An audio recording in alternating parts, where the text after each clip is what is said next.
Bagamat hindi na bago ang electron beam irradiation facility sa bansa, ang saklaw nito ay hindi pa gaanong malawak. Una sa mga nagkaroon ng ganitong technology facility ay ang Department of Science and Technology Philippine Nuclear Research Institute o DOST-PNRI sa Quezon City. Layo nitong malinis sa mga produkto sa pamamagitan ng radiation technology kung saan mapapanatili ang kalidad nito, gayon din ang mapatagal ang shelf life, partikular ang mga export product. At upang ito ay higit na makilala pa sa merkado, ilang industry partners ang patuloy na pinapakilala ang teknolohiyang ito.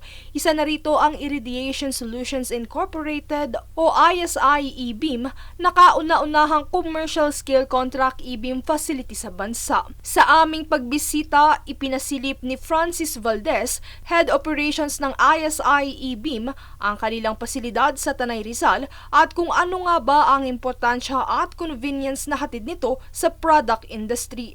E-beam is one of the most advanced ways para ma-sterilize natin yung mga products natin. So para mapatay natin yung mga E. coli, salmonella, or mga ganong klaseng bacterias.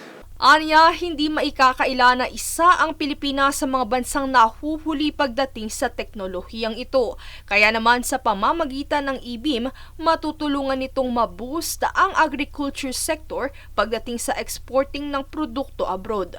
Meron ng private entity that can upscale the industry, so we have a higher throughput, so we can cater to a lot more.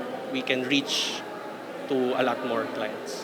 Bagamat ang ISI E-beam ay pribadong sektor, ito ay may kolaborasyon pa rin sa DOST-PNRI pagdating sa technical support, expertise at marketing leads. Ilan sa mga produktong maaaring ma-sterilize gamit ang E-beam ay ang cosmetics, raw fruits and vegetables, raw seafoods, medical devices gaya ng one-time use syringe, gloves, face mask at iba pa, herbs and spices at pet foods. Bagamat dumadaan sa radiation ang proseso ng sterilization, tiniyak naman ng DOST-PNRI, gayon din ng ISI E-beam na ligtas sa mga produkto sa food consumption. Princess Castro nag-uulat para sa Golden Nation Network.